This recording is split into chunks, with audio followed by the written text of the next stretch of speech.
E aí, pessoa, beleza? Professor Guga Valente na área, aqui no Brasil Escola, para mais uma aula de redação.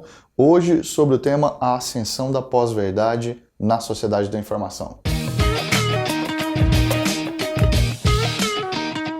Hoje, então, a gente vai falar de um tema aí muito falado, muito discutido, mas pouco explicado. O objetivo dessa aula hoje é deixar você a par de tudo o que acontece a respeito desse tema da pós-verdade dentro da sociedade da informação. Mas antes da gente começar essa aula, eu gostaria de te convidar para se inscrever no nosso canal, lá ativar as notificações para que você possa receber sempre as novidades das nossas aulas aqui. Tudo bem? Beleza. Então o que é isso, né? Pós-verdade. Antes, deixa eu contar uma historinha para você. Você conhece aquele parafuso Phillips? Aquele que também conhecido como cruzeta? Esse que está aparecendo aqui na tela. Conhece? Pois é, parafuso e chave Phillips. Qual que é a origem disso? Bom, a empresa Philips, que você conhece, né? Certamente você já viu aí, você deve ter algum eletrodoméstico na sua casa, alguma coisa dessa marca Philips. Na tentativa de construir um produto que pudesse dar para eles mais lucros, eles construíram um parafuso que era específico, tá certo, para os seus aparelhos. Então, quando as pessoas davam manutenção em seus aparelhos, elas só podiam levar esses aparelhos da Philips nas empresas autorizadas que possuíam as chaves e os parafusos Philips. Inteligente a empresa, não é? Pois é, acabei de contar uma mentira para vocês. Não tem qualquer relação o parafuso Philips com a empresa Philips. No entanto, se eu escrevesse essa historinha que eu acabei de falar aqui do parafuso Philips e soltasse no Twitter, muitas pessoas provavelmente retuitariam como sendo uma verdade. Sabe por quê? Porque as pessoas hoje têm pouca prática de checar a verdade dos fatos. E é sobre isso que a gente vai falar hoje. Vamos começar aqui com o conceito, né, de pós-verdade. Certamente você já ouviu falar disso aqui. O que é pós-verdade?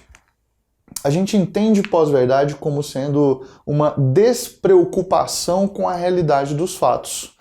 A pessoa, numa situação de pós-verdade, ela admite que aquilo que está sendo dito é confortável para aquilo que ela acredita. Então ela acaba, na verdade, aceitando que aquele fato que chega para ela é uma verdade e ela não se importa se aquilo é mentira, se é fantasioso, se a chave Philips e a empresa Philips têm qualquer relação. Então a pós-verdade está muito ligada a isso, a não relevância sobre a verdade dos fatos. E isso nos leva à diferenciação entre a pós-verdade e a mentira, porque existe uma diferença muito grande entre esses dois conceitos. A mentira é uma manipulação intencional dos fatos para parecer verdade. Já a pós-verdade, para a pessoa que tem contato com a pós-verdade, é irrelevante se aquilo que está sendo dito é verdade ou mentira, porque ela já está assumida numa auto-verdade, ela já acredita que aquilo é verdadeiro. Então, mesmo que for mentira, mesmo que tivesse sido inventado, para ela não é tão relevante. Eu sei que parece um pouco absurdo quando você ouve eu falar dessa forma, mas certamente você já teve em alguns grupos aí de redes sociais em que pós-verdades, em que mentiras foram postadas e que as pessoas passaram isso adiante, né, acreditando que aquilo de fato tinha acontecido. Então, só para a gente deixar claro, mentira, manipulação de informações, invenção de fatos. Pós-verdade, a descrença total ou a despreocupação total com a veracidade daqueles fatos que estão sendo passados. Então, são duas coisas diferentes, né? Muito bem. Isso nos leva às tão famosas fake news. Algumas pessoas acham que pelo fato de a expressão fake news ser uma expressão relativamente recente, as fake news são novas, elas são um fenômeno desse momento. Na verdade, isso é um engano. As fake news elas existem desde sempre. Desde sempre se inventaram notícias para favorecer algum grupo, para favorecer algum político, para favorecer algum interesse de algum poderoso ou para favorecer algum tipo de interesse, tá? de um modo genérico, a gente pode dizer que as fake news existem com esse propósito. E, naturalmente, com o propósito também de depreciar a imagem de outro, né? De destruir a imagem de outra pessoa. Então, enquanto ela serve a um, ela deprecia a outro.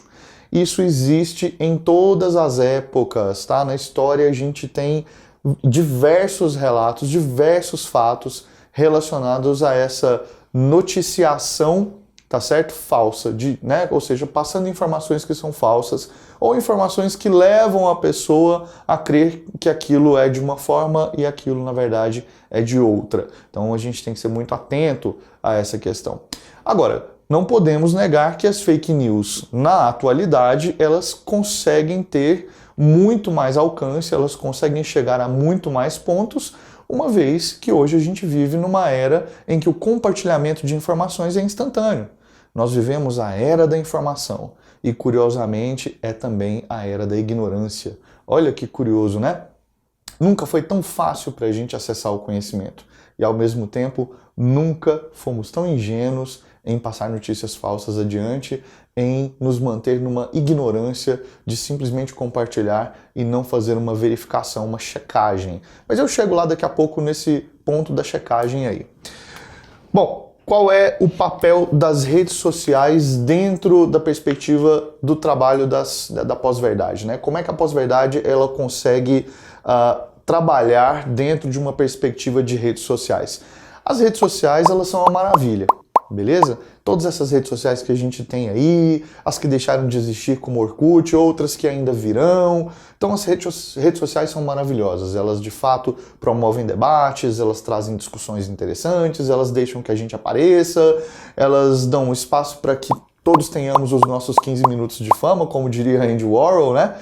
Mas, ao mesmo tempo, as redes sociais são bastante perigosas, porque elas não possuem um crivo, tá certo? Elas não possuem uma delimitação. Por exemplo, o Facebook. O Facebook já foi uma rede social bombadíssima, né? Derrubou o Orkut e tudo mais. O Facebook tem lá seus alertas de suicídio, né? Quando tem, por exemplo, uma transmissão violenta, o Facebook hoje tem um grupo ali para poder intervir e tentar impedir a manifestação dessas informações que são ruins, né? Mas mesmo assim, não existe um limite. Você tem um código de ética ali, mais ou menos, né? O Instagram, por exemplo.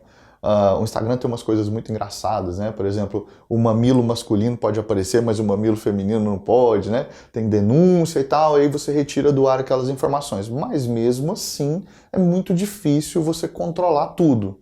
Então, a notícia falsa, por exemplo, no WhatsApp, né? Ela consegue ser propagada muito rapidamente e é muito difícil verificar isso. É muito difícil controlar isso. Na verdade, nem é bom que se controle. Imagina a gente ter as nossas mensagens vigiadas para saber o que pode e o que não pode, né? Eu acho que isso aí feriria um princípio da liberdade de expressão que a gente tem. No entanto, enquanto usuários das redes sociais, nós temos que ser responsáveis. Nós não podemos deixar que qualquer informação que chegue até nós seja passada adiante sem uma devida leitura crítica. É um ponto que a gente vai chegar daqui a pouco. Bom, então esse acesso às redes sociais nos leva, por exemplo, à propagação de algumas teorias conspiratórias, né?